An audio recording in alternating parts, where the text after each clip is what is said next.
What is the creepiest or most unexplained thing that's happened to you that you still think about to this day? The night before my birthday in 1996, I dreamed that I was walking around near the peak of Everest. It was snowing hard, but I was quite comfortable. There was a tent. To announce my presence, I sang Goober Peas.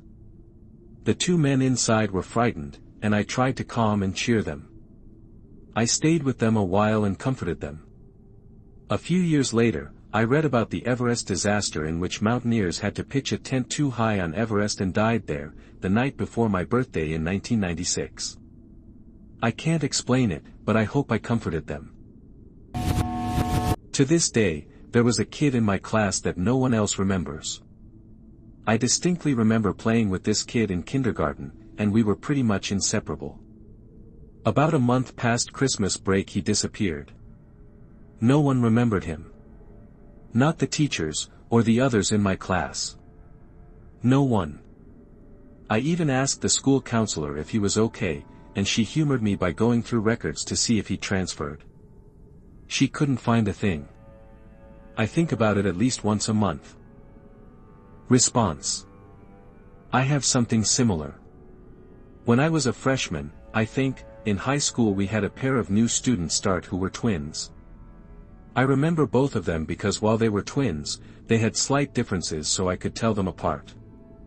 Anyways, a few years after high school I get a friend request from one of them. I was looking at her Facebook randomly one day looking at her pictures and didn't see any of her sister, which I thought was odd.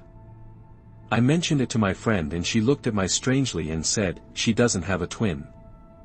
I asked another couple people we went to high school with and they all said the same thing.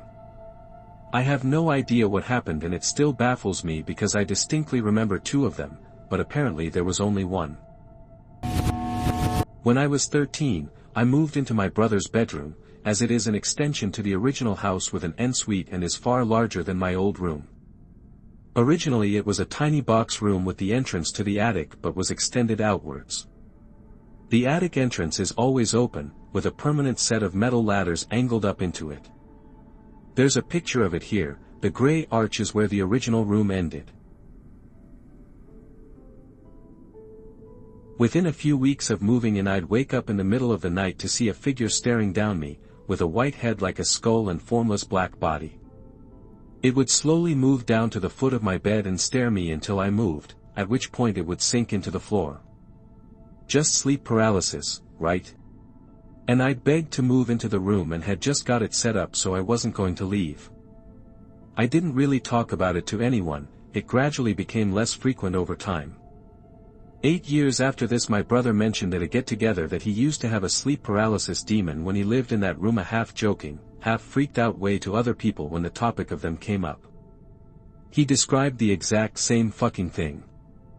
Neither of us mentioned it to anybody else at the time it was happening, so we have no explanation for us both experiencing the same thing. I am currently back from uni myself due to corona with that dark void in the ceiling in the corner of my room. Was delivering newspapers on my paper route when a longtime customer pulled his car next to me and asked me to just give him his daily newspaper now because he was going on a long trip. I handed him his newspaper, then skipped his house as I continued my route. The next day I was collecting the weekly fees. You used to have to go collect the money back then, no internet payment yet, and I went to his house to collect my fee. His wife answers and promptly complains that I missed her house on my deliveries the day before. I explained to her that her husband pulled up next to me. I told her what he said and that I gave him the paper. She started crying, told me that he had died a couple weeks ago and it was obviously not possible that I spoke with her husband the day before. I know what I saw, and nearly 30 years later I still think about that situation. I have no way to logically explain what happened and it still gives me the creeps. Response. A really long trip. OP. Kinda like Pops. Went out for smokes and never came back. I don't think I have ever talked about this to anyone cause it still hurts to think about it, but yeah, I really wanted to share this here. Also, this is quite a long one. I had this neighbor who was around 30 and he was such a sweet guy, let's say his name was Adam. I felt like he was the kind of older brother I've always wished for. He was an all-rounder, gym freak, good at singing and playing every possible instrument, dance, sports, cooking, etc. He used to take me and my younger brother to the beach wherever possible. So this incident took place 3 days before my 14th birthday. I was on my way to school in the morning when this absurd scene flashed in front of my eyes. It was him getting into an accident and dying. It felt so real I almost wanted to cry, but then I told myself maybe it's because I had watched a movie with a character dying the previous night. I continued with the day and it was almost 8 p.m. when my parents got a call from someone.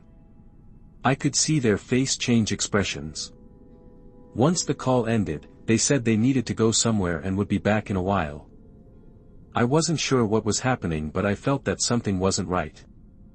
Next morning I woke up to the worst news of my life. Adam was no more. Apparently he met with a major accident the previous night and died on the spot. I didn't know how to react because a few hours before he died, I did have a bad feeling. For days I couldn't even sleep and I blamed myself because I felt like maybe I could have warned him about it and maybe he would still gonna be alive. It's been almost 7 years since this incident took place, but every time I think about it, my heart aches and I still wished he was alive. Sad face. I still can't figure out why I had that sort of a feeling hours before it actually happened and it scares me. Response.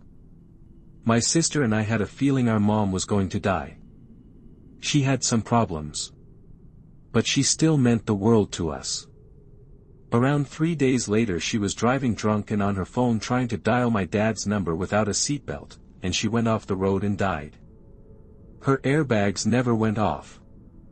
The worst part about this is that my sister, almost 20 now, and I, 27, both saw in our heads exactly how she died and what happened during the accident, and it was severely disturbing.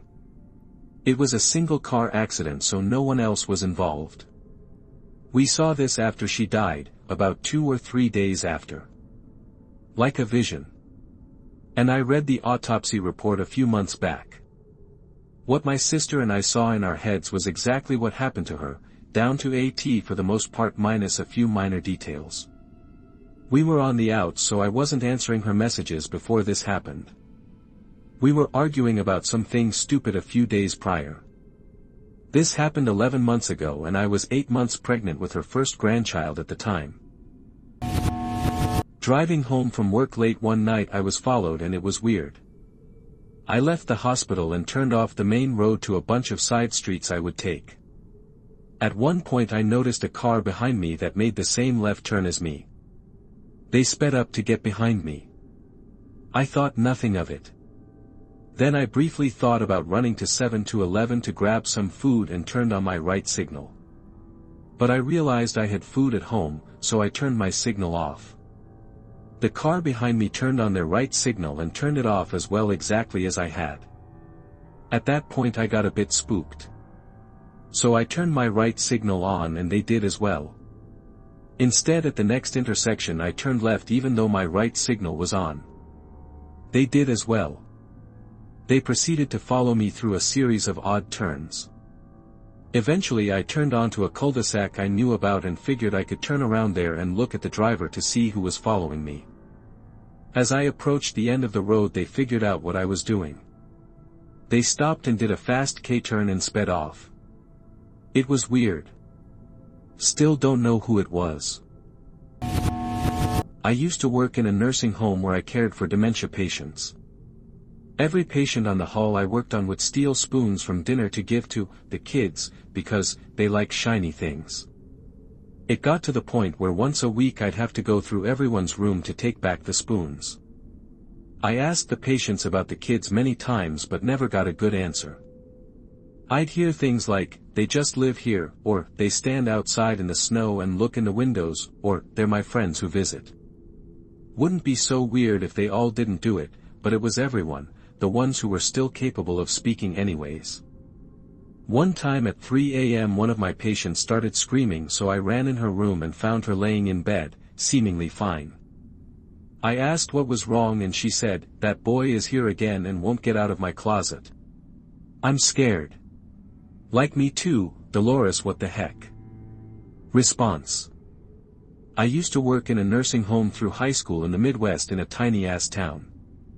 I'll never forget the story of the night when 4 or 5 call lights went on one of our wings/halls, and every single one was to tell us something to the effect of the children came and rearranged the furniture. Sure enough, there were chairs pushed around even in rooms where the resident wasn't able to stand on their own. The creepiest one was the man who was seated on the toilet and has a chair pushed up against the door.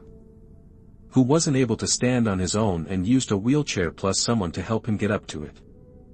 There were more creepy stories I gained on night shift over 4 years, but that one was definitely scary even not being first-hand. My personal favorite first-hand experience was at various points throughout the night we heard a very distinct scream. My partner and I cleared all the rooms looking for someone in trouble, radioed the nurse, and she didn't hear it at all. My last year at uni, I lived in a 4-bedroom house, with a ground floor, then 2 floors with 2 bedrooms each. My friends had the first floor bedrooms, I was on the second floor, and the bedroom next to me was empty because the guy who had rented it was staying with his girlfriend. I don't think he ever slept there. My bedroom and his had small crawlspace cupboards in the corners. I come home from uni one day to find my friends discussing noises sounding like footsteps that they've heard from my floor at night, when I was asleep. I laugh, because apparently these noises are loud and I have heard nothing. Because I don't believe them, I offer to go look at the crawl spaces. We go upstairs, I open the door of the empty room, and right as I open the door to the crawl space in the other corner of the room slams shut. We freak out. There's no reason for that door to have been open in the first place. So we grab kitchen knives, hole up in one of their rooms, and wait for a friend to come and check the cupboards and attic. We never found out what those noises were, but it was the scariest thing that happened the whole year we were there. Response. Did any of you ever check the crawlspace to see if there was any sign someone had been in there? The door slamming shut and being open when it shouldn't be could just have been an air pressure thing, but coupled with the footsteps it does sound kinda suspicious. OP. Yeah, we checked it once we'd calmed down. There was nothing in either one. We also moved a heavy box in front of the crawlspace in the empty room which stayed put. I have a weird memory that's not mine. I'm a small boy with a suit and tie. I'm at a party in a huge ceremonial church or something and there's lots of men and women wearing fancy black clothes. They all get in a circle, it's the middle of the day, light was brightly coming in through the windows and there is an oldish couple dancing in the middle of the circle with some very classy/fancy music and I was trying to look at them through people's legs. Suddenly the man falls, no gunshots. No one did anything to him and then the second he falls everyone starts screaming. People were running away, but the men were running towards him. I think I was trampled because I was lying on the floor and then everything goes black. That's all I can remember. This is a clear memory that has stuck with me since I can remember. I'm really creeped out because I know that memory isn't mine. I've never gone to a fancy party in a church when I was little and I don't know what happened to that man because I fell over.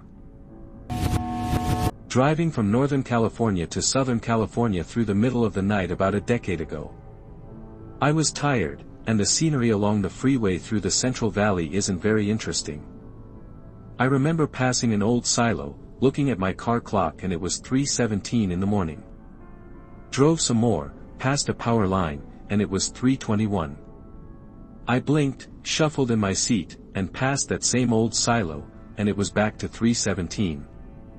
I was in disbelief. I just stared at my clock for a few moments. Drove a little bit more, passed the same power line, 3:21. Don't know why or how, but I went backwards about 4 minutes. Never experienced anything similar or since. Thank you for listening to Anonymous Commentaries. Leave a like or comment on the video on your own creepy experience. Stay tuned for more creepy and thought-provoking videos. Or don't do any of that and be a cunt instead.